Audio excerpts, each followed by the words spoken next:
एक साधु देश भ्रमण के लिए पैदल निकला हुआ था। एक बार रात हो जाने पर वह किसी गांव में आनंद नाम के व्यक्ति के दरवाजे पर रुका।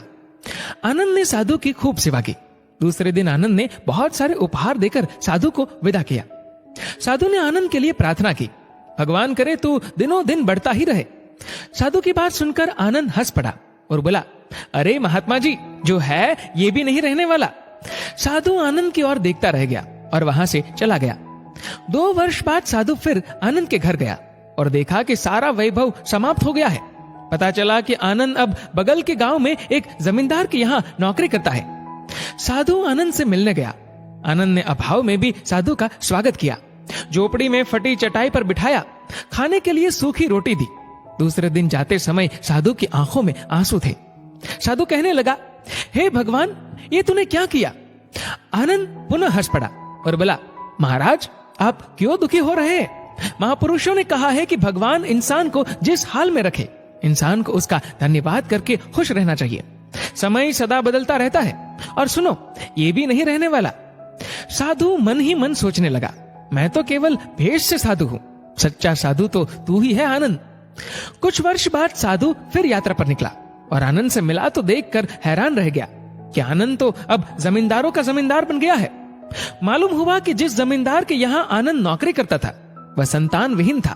मरते समय वह अपनी सारी जायदाद आनंद को दे गया। साधु ने आनंद से कहा, अच्छा हुआ वो जमाना गुजर गया, भगवान करे अब तू ऐसा ही बना रहे। ये सुनकर आनंद फिर हंस पड़ा और कहने लगा, महाराज, अभी भी आपकी नादानी बनी हुई है। साधु ने पूछा, क्या ये भी नहीं रहने वाला? आनंद ने उत्तर दिया, हाँ, या तो ये चला जाएगा या फिर इसको अपना मानने वाला ही चला जाएगा।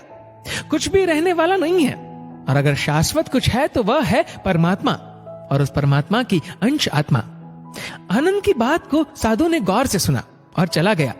साधु कई साल बाद फिर लौटता है तो देखता है कि आनंद का महल तो है, किंतु कबूतर उसमें गुटरगु कर रहे हैं और आनंद का देहांत हो गया है। बेटियां अपने अपने घर चली गई, बूढ़ी पत्नी कोने में पड़ी है। साधु कहता है, अरे इंसान, तू किस बात का अभिमान करता है? क्यों इतराता है? यहाँ कुछ भी टिकने वाला नहीं है। दुख या सुख कुछ भी सदा नहीं रहता। तू सोचता है पड़ोसी मुसीबत में है और मैं मौज में हूँ, लेकिन सुन, न मौज रहेगी और न ही मुसीबत। सच्चे इंसान वे हैं जो हर हाल में खुश रहते हैं। मिल गया माल तो उस माल में खुश रहते हैं, और हो गए बेहाल तो उस हाल में खुश रहते हैं। साधु कहने लगा, धन्य है आनंद तेरा सत्संग, और धन्य है तुम्हारे सतगुरु। मैं तो झूठा साधु हूँ, असली फकीरी तो तेरी जिंदगी है। अब मैं तेरी तस्वीर देखना चाहता हूँ, कुछ फूल चढ़ाकर दुआ तो मांग लूं।